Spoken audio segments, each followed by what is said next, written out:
गणपति देव महाराज की जय, बोलो बांके बिहारी लाल की जय, बोलो राजा रामचंद्र महाराज की जय। देवउठानी एकादशी जो कि प्रबोधनी एकादशी के नाम से भी जानी जाती है, जो कि कार्तिक मास में शुक्ल पक्ष की एकादशी को आती है। तो अब की बार 25 नवंबर दिन बुधवार को ये प्रबोधनी एकादशी आ रही है। विशेष करके ये एकादशी कार्तिक के मास में शुक्ल पक्ष की होने से ज्यादा महत्व रखती है। और इसी दिन से भीष्म पंचक, भीष्म पितामह के निमित्त जो 5 दिन के दिए जलाए जाते हैं या उनके लिए जलांजलि दी जाती है, वो भी दिया जाता है, जिसको भीष्म पंचक के नाम से जानते हैं। इसी दिन से प्रारंभ होती है। 25 से लेकर के 29 नवंबर तक भीष्म पंचक रहेंगे। हालांकि पूर्णमासी 30 तारीख को दोपहर बाद 3 बजे तक है। सो चढ़ती एक पूर्णमासी जो है वो 30 तारीख की है, इसलिए कथा आदि के लिए 30 तारीख ही नियुक्त रहेगी। बाकी 29 तारीख को जो चंद्रमा के साथ सत्यनारायण की कथा पूर्णमासी करते हैं वो 29 तारीख को करेंगे। और 5 दिन के दिए जो है भीष्म पंचक भी 29 नवंबर को ही समाप्त। तो प्रबोधनी एकादशी यानी देवउठानी एकादशी की कथा इस प्रकार से है, जो प्रस्तुत की जा रही है। ब्रह्मा जी बोले कि हे मुनि श्रेष्ठ, आप पापों को नष्ट करने वाली तथा पुण्य और मुक्ति को देने वाली प्रबोधनी एकादशी का महात्म सुनिए। मैं बड़ी श्रद्धा प्रेम से सुनाता हूँ। भगीरथी गंगा मनुष्य को तब तक ही फल देती है जब तक कि कार्तिक मास की प्रबोधनी एकादशी नहीं आती। तीर्थ, नदी, समुद्र आदि भी तभी तक फल देते हैं जब तक प्रबोधनी एकादशी नहीं आती। कार्तिक मास के शुक्ल पक्ष को प्रबोधनी एकादशी के व्रत का फल 1000 अश्वमेध यज्ञ तथा 100 राजसूय यज्ञ के फल के बराबर होता है। नारद जी ने पूछा, हे पिताजी, एक संध्या को भोजन करने से, रात्रि में भोजन करने से, पूरे दिन उपवास करने से क्या क्या फल मिलता है, उसे आप समझाइए।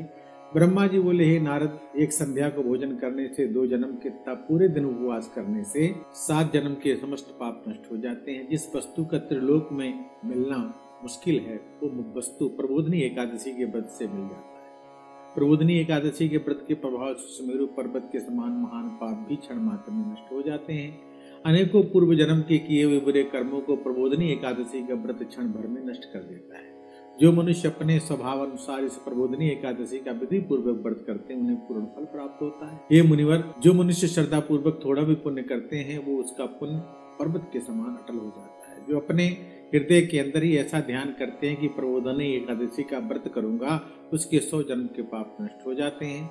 जो मनुष्य प्रबोधनी एकादशी को रात्रि जागरण करते हैं, उनकी बीती हुई आने वाली 10 पीढ़ियां विष्णु लोक में जाकर वास करती हैं और नरक में अनेक दुखों को भोगते हुए पितृगण भी विष्णु लोक में जाकर सुख भोगते हैं। ब्रह्म हत्या आदि महान पाप भी प्रबोधनी एकादशी के दिन रात्रि को जागरण करने से नष्ट होते हैं। प्रबोधनी एकादशी को रात्रि को जागरण करने का फल अश्वमेध आदि यज्ञों के फल से अधिक होता है। समस्त तीर्थों में जाने तथा गौ, स्वर्ण भूमि आदि के दान का फल कार्तिक मास की शुक्ल पक्ष की प्रबोधनी एकादशी के रात्रि के जागरण के फल के बराबर होता है। इस संसार में उसी का जीवन सफल है जिसने प्रबोधनी एकादशी के व्रत के द्वारा अपने कुल को पवित्र किया है। संसार में जितने भी तीर्थ हैं तथा जितने भी तीर्थों की आशा की जा सकती है, वो प्रबोधनी एकादशी का व्रत करने वाले के घर में वास करते हैं।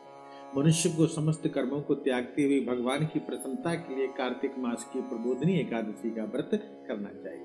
जो मनुष्य इस एकादशी के व्रत को करता है, वो धर्मान, योगी, तपस्वी तथा इंद्रियों को जीतने वाला हो जाता है, क्योंकि ये एकादशी भगवान विष्णु की अत्यंत प्रिय है। इसके व्रत के प्रभाव से मनुष्य पुनः जन्म नहीं लेता है। इस व्रत के प्रभाव से काम, कर्म द्वारा, मन द्वारा, वचन द्वारा तीनों प्रकार के पाप नष्ट हो जाते हैं। इस एकादशी के दिन जो मनुष्य भगवान की प्राप्ति के लिए जप, होम, यज्ञ आदि करते हैं, उन्हें अच्छे पुण्य फल प्राप्त होता है। प्रबोधिनी एकादशी के दिन भगवान की पूजा करने से बच्चे, जवान, बूढ़े के समस्त पाप नष्ट हो जाते हैं। इस एकादशी की रात्रि को जागरण करने का फल सूर्य ग्रहण के समय स्नान करने के फल से हजारों गुना अधिक होता है। मनुष्य जन्म से लेकर जो भी पुण्य करता है वो पुण्य प्रबोधिनी एकादशी के व्रत के पुण्य के सामने व्यर्थ हो जाता है। जो मनुष्य प्रबोधिनी का व्रत नहीं करते हैं उनके समस्त पुण्य व्यर्थ हो जाते हैं। इसलिए हे नारद जी, तुमको भी विधि पूर्वक विष्णु भगवान की पूजा करनी चाहिए। जो मनुष्य कार्तिक मास में धर्म परायण होकर अन्य व्यक्तियों का अन्न नहीं खाते हैं उन्हें चंद्रायन व्रत का फल मिलता है। कार्तिक मास में भगवान दान आदि से उतने प्रसन्न नहीं होते जितने की शास्त्रों की कथा सुनने से प्रसन्न होते हैं। कार्तिक मास में जो मनुष्य भगवान की कथा को थोड़ा बहुत पढ़ते हैं या सुनते हैं उन्हें 100 गौ के दान के फल प्राप्त होता है। जो मनुष्य अपने कल्याण के लिए विष्णु भगवान की कथा सुनते हैं वे अपने परिवार का उद्धार करके 1000 गौ दान का फल प्राप्त करते हैं। जो मनुष्य प्रबोधिनी एकादशी के दिन विष्णु की कथा सुनते हैं उन्हें 7 दीपों के दान का फल मिलता है। जो विष्णु की भक्ति पूर्वक कथा सुनते हैं, कथा कहने वाले ब्राह्मण की यथोचित पूजा करते हैं तथा उसे संतुष्ट करते हैं वो उत्तम लोक को प्राप्त करते हैं। इस पर नारद जी बोले कि हे ब्रह्मा जी, अब आप एकादशी के व्रत का विधान बताइए और कैसा व्रत करने से कौन सा पुण्य मिलता है वो भी समझाइए। ब्रह्मा जी बोले, हे नारद, इस एकादशी के दिन मनुष्य को ब्रह्म मुहूर्त में उठना चाहिए, नदी, तालाब, कुआं आदि पर स्नान करके व्रत का नियम ग्रहण करना चाहिए और उस समय भगवान से विनती करनी चाहिए, हे भगवान, आज मैं निराहार रहूंगा और दूसरे दिन भोजन करूंगा, इसलिए आप मेरी रक्षा करें। इस प्रकार विनती करके भगवान की पूजा करनी चाहिए और व्रत प्रारंभ करना चाहिए। उस रात्रि को भगवान के समीप गीत, नृत्य, बाजे तथा कथा कीर्तन में समय व्यतीत करनी चाहिए। प्रबोधिनी एकादशी के दिन कंजूसी को छोड़कर बहुत से फूल, अगर, धूप आदि से भगवान की आराधना करनी चाहिए। शंख के जल से भगवान को अर्घ्य देना चाहिए। इसका फल तीर्थ दान आदि से करोड़ गुना अधिक होता है। जो मनुष्य अगस्त पुष्प से भगवान की पूजा करते हैं उनके सामने इंद्र भी हाथ जोड़ के खड़े रहते हैं। कार्तिक मास में जो बिल्व पत्र से भगवान की पूजा करते हैं उन्हें अंत में मुक्ति मिलती है। कार्तिक में जो मनुष्य तुलसी जी से भगवान की पूजा करता है उसके 10,000 जन्म के समस्त पाप नष्ट हो जाते हैं। जो मनुष्य इस नाम में श्री तुलसी जी के दर्शन करते हैं या छूते हैं या ध्यान करते हैं या कीर्तन करते हैं या तुलसी का पौधा लगाते हैं या सेवा करते हैं, जल चढ़ाते हैं, दीपक जलाते हैं, वो हजारों करोड़ युग तक भगवान के घर में वास करते हैं। जो मनुष्य तुलसी का पेड़ लगाते हैं उनके परिवार में जो भी पैदा होते हैं वे प्रलय के अंत तक विष्णु लोक में वास करते हैं। जो भगवान की कदम पुष्प से पूजा करते हैं वो यमराज के दुखों को नहीं पाते। समस्त मनोकामनाओं की पूर्ति के करने वाले भगवान कदम पुष्प को देखकर अत्यंत प्रसन्न होते हैं। यदि उनकी कदम पुष्प से पूजा की जाए तो फिर बात ही क्या है। जो गुलाब के फूल से भगवान की पूजा करते हैं उन्हें मुक्ति मिलती है। जो मनुष्य बकुल और अशोक के फूलों से भगवान की पूजा करते हैं वे अनंत काल तक शोक से रहित हो जाते हैं। जो मनुष्य विष्णु भगवान की सफेद और लाल कनेर के फूलों से पूजा करते हैं उन पर भगवान अत्यंत प्रसन्न होते हैं। जो मनुष्य विष्णु भगवान की दूर्वा दल यानी घास से पूजा करते हैं वे पूजा के फल से 100 गुना फल अधिक प्राप्त करते हैं। जो भगवान की समीप पत्र से पूजा करते हैं वे भयानक यमराज के मार्ग को सरलता से पार कर जाते हैं। जो मनुष्य चंपक पुष्प से भगवान विष्णु की पूजा करते हैं वे आवागमन के चक्र से छूट जाते हैं। जो मनुष्य सोने का बना केतकी पुष्प भगवान पर चढ़ाते हैं उन्हें करोड़ों जन्म के पाप नष्ट हो जाते हैं। जो पीले या लाल रंग के कमल के सुगंधित फूलों से भगवान की पूजा करते हैं उन्हें सफेद दीप में स्थान प्राप्त होता है। इस प्रकार रात्रि में भगवान की पूजा करके प्रातः काल शुद्ध जल की नदी में स्नान करना चाहिए।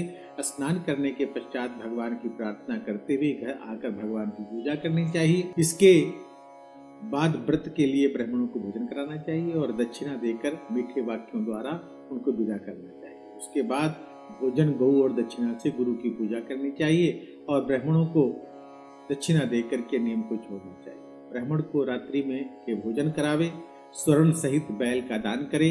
जो मनुष्य रात्रि स्नान करते हैं उन्हें दही और शहद का दान करना चाहिए। जो मनुष्य फल की आशा करते हैं उन्हें फल दान करना चाहिए।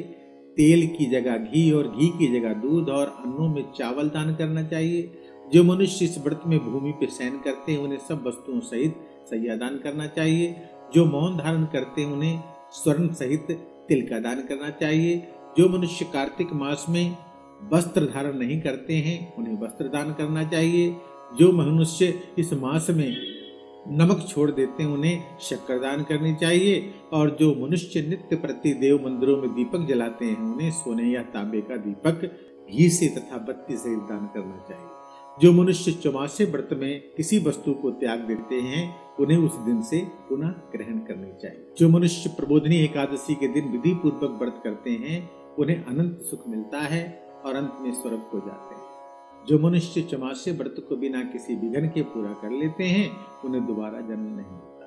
जिन मनुष्यों का व्रत खंडित हो जाता है उन्हें दोबारा प्रारंभ कर लेना चाहिए। जो मनुष्य इस एकादशी के महात्म को सुनते हैं पढ़ते हैं उन्हें अनेक गौदान का फल प्राप्त होता है। इस प्रकार से ये प्रबोधिनी एकादशी, जिसे देवोत्थानी एकादशी भी कहते हैं, जिसका बड़ा ही विशेष महत्व है। थोड़ा या बहुत जो भी पूजा पाठ करता है या दान पुण्य करता है उसे अनंत गुना फल प्राप्त होता है। इसलिए इस एकादशी के दिन थोड़े या बहुत की गिनती छोड़ करके जितनी श्रद्धा हो जितनी सामर्थ्य हो उसके मुताबिक दान पुण्य अवश्य करना चाहिए। प्रभु की पूजा करनी चाहिए, उनके नाम को उच्चारण करना चाहिए और हर तरह से भक्ति में लिए रहना चाहिए। प्रभु का जितना भजन कीर्तन हो सके करते रहना चाहिए। रात्रि को जागरण भी करना चाहिए। इस प्रकार से इस एकादशी का विशेष महत्व है। इसमें थोड़ा सा भी पुण्य करने से अनंत गुना फल की प्राप्ति मिल जाती है। इति एकादशी महात्म संपूर्ण। बोलो सच्चिदानंद भगवान की जय। बोलो बांके बिहारी लाल की जय। राधे राधे गोविंद गोविंद राधे राधे राधे गोविंद गोविंद राधे राधे राधे गोविंद गोविंद राधे राधे राधे गोविंद गोविंद राधे राधे राधे गोविंद गोविंद राधे राधे राधे गोविंद गोविंद राधे। बोलो बांके बिहारी लाल की जय। ओम शांति शांति शांति ओम।